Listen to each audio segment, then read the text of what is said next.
किसी ने ओशो से पूछा कि मैं अत्यंत आलसी हूँ, इससे भयभीत होता हूँ कि मोक्ष की उपलब्धि कैसे हो पाएगी, कृपया मार्गदर्शन दें। तो ओशो कहते हैं, मोक्ष कोई उपलब्धि नहीं है। उपलब्धि की भाषा में तुमने मोक्ष को सोचा कि चूके। मोक्ष कोई लक्ष्य नहीं जिसको पाना है।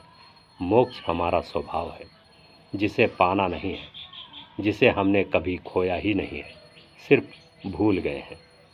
हम सिर्फ भूल गए हैं, उसे फिर से याद करना है, बस केवल पुनः स्मरण करना है। कबीर, नानक, दादू एक शब्द का उपयोग करते हैं, प्यारा शब्द है, सुरति। सुरति आया बुद्ध के शब्द स्मृति से। बस स्मृति करनी है, पुरानी सुरति है, स्मृति करनी है, सुमिरन करना है। लेकिन सुमिरन लोगों ने कुछ का कुछ बना डाला। सुमिरन का अर्थ हो गया बैठकर माला फेर रहे हैं, कि राम राम की चदरिया ओढ़े हैं, कि बैठे हैं और तोते की तरह राम राम राम जपे जा रहे हैं। सुमिरन, सुरति, स्मृति, स्मरण इतनी सस्ती बात नहीं कि तुमने कुछ मंत्र सीख लिए और दोहराने लगे और तुम फिर उपलब्ध हो गए, ऐसा नहीं है। सुरति तो एक प्रक्रिया है। तुम्हें अपने झूठ को छोड़ने पड़ेंगे।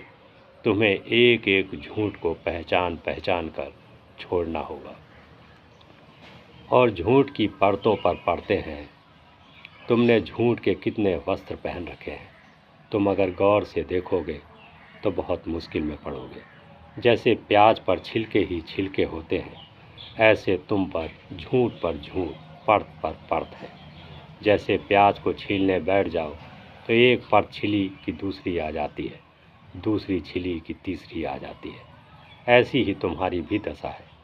सदियों सदियों में, जन्मों जन्मों में स्वभावता तुमने बहुत धूल की परतें इकट्ठी कर ली, बहुत झूठ इकट्ठे हो गए। तुम जो नहीं हो वही दिखलाते हो, तुम जो नहीं हो वही बतलाते हो। तुम कुछ करते हो और कहते कुछ और हो। तुम इस तरह के जीवन में हो, तुम जो हो उसका विस्मरण हो गया है। दूसरों को झूठ दिखाते दिखाते तुमने खुद ही झूठ के सारे वस्त्र पहन लिए हैं, झूठ पर भरोसा कर लिया है। तुम एक झूठ बोलते रहो 10-5 वर्षों तक, फिर 10-5 वर्ष बाद यह याद करना मुश्किल ही हो जाएगा कि यह झूठ है कि सच है। 10 वर्षों तक दोहराते रहो और अगर दूसरों ने तुम्हारे झूठ को मान भी लिया तब तो और मुश्किल हो जाएगी। उनकी आंखों में भरोसा देखकर तुम्हें भी यह भरोसा आ जाएगा